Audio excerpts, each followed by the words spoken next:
So there we have it then, the Dutch Grand Prix, and almost as I predicted in the pre-race predictions, it was something that was decided by weather, by knowledge, and by car performance. Let's have a bit of a talk about how the race was won, and then a couple of other narratives that developed over the course of the race weekend. And we can start off by saying that Lando Norris has gone from Lando no wins to Lando 2 wins over the course of this season. He's going to hope that there are going to be more on the table.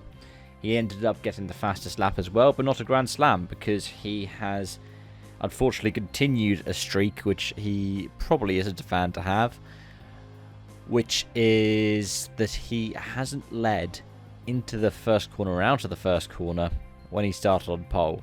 We saw it in China as well. We've seen it whenever he starts at the front of the grid. If it's a launch reaction thing, or if it's that, he started alongside people like Max Verstappen and Lewis Hamilton in China, who are renowned for their race starts. But either way, he knew he had the faster car. He was very kind of conservative within first phase, and then came back as the tyres started to degrade a little bit, past Max Verstappen. And then it wasn't really any kind of threat. The biggest threat they had was the crossover window, went a bit longer than Max, lost a couple of seconds, but was just being comfortable. In the end, he won by 23 seconds, which is actually pretty good. It's basically a pit stop in hand. And given that he was able to take the fastest lap point as well, I think it's slightly different, because when I was looking at it, it was when Russell was ahead of Perez. But I think that the Constructors' Championship gap is now down to about 28-30 points, which that's good for McLaren. Piastri was 4th. He did manage to get Leclerc in the end, but that McLaren did have the pace. And part of it was because whilst race conditions were very well prepared for, in terms of FP2 was not necessarily the most dissimilar in terms of how the grip levels were. I mean, we have had rain throughout the weekend, but I mean, it was a green track essentially at the start of the race. There was also the fact that the chaos of things such as qualifying meant that you didn't know which way to go with setup, and that's where Red Bull are stronger when they know what they've got to do. But it's where McLaren have found some strengths in the unknown.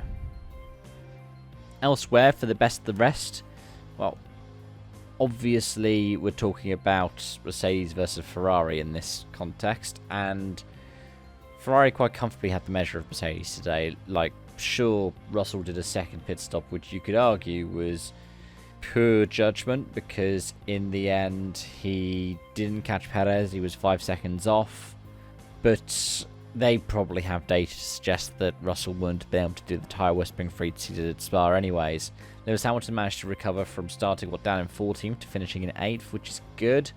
It's making the most of a bad situation. But realistically, it is the kind of thing that I said. If it was properly changeable conditions on race day, something like what we saw last year at Zandvoort, then maybe Mercedes would have done better. But at the end of the day, the race was dry, and even though it was about the grip coming up over and over and over, and Lewis made the most of a two-stop situation to be able to climb up to 8th, their car is in the outright fastest. And that was quite clear when you compare, say, where Leclerc was, albeit 25 seconds off of Lando Norris, or Sainz 32 seconds, to Russell at 44.5 seconds, and Lewis 50 seconds. Even though Lewis lost, 15-20 seconds through getting through traffic in the first phase, Mercedes still have work to do. And outside of them, it's going to be back to what the race calls Valtteri Bottas sympathy corner for Sauber, 19th and 20th again, quite noticeably slower than the other cars out on track. I think Bottas was nearly 15 seconds off of Magnussen, but at the same time they were another lap down. They finished 2 laps down on Norris. Magnussen finished 1 lap down on Norris.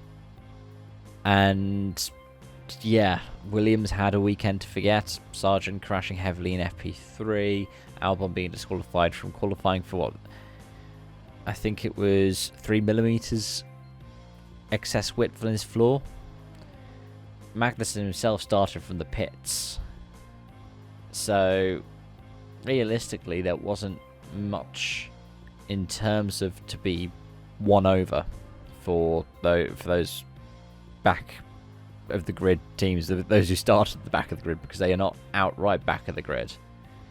But what we have seen is when those top 4 teams are all operating somewhat in their regular window, you are going to see those top 8 teams lock out the top 8 places. Gasly and Alonso pick up the last 2 points, and Hulkenberg, even though he was only a handful of seconds off of Alonso, still no points. Overall, this race was okay.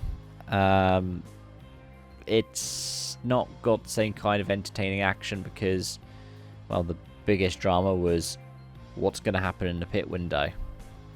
You can't get the beating and banging or the close wheel-to-wheel action that you would expect from other tracks at Zandvoort, because it is essentially Hungary with camber. And it's cool, it's a nice spectacle, but it's more of a driver's track and not a racer's track. Anyways, those are my thoughts. Let me know yours in the comment section down below. Thank you so much for watching, and I hope to see you again soon. Bye for now.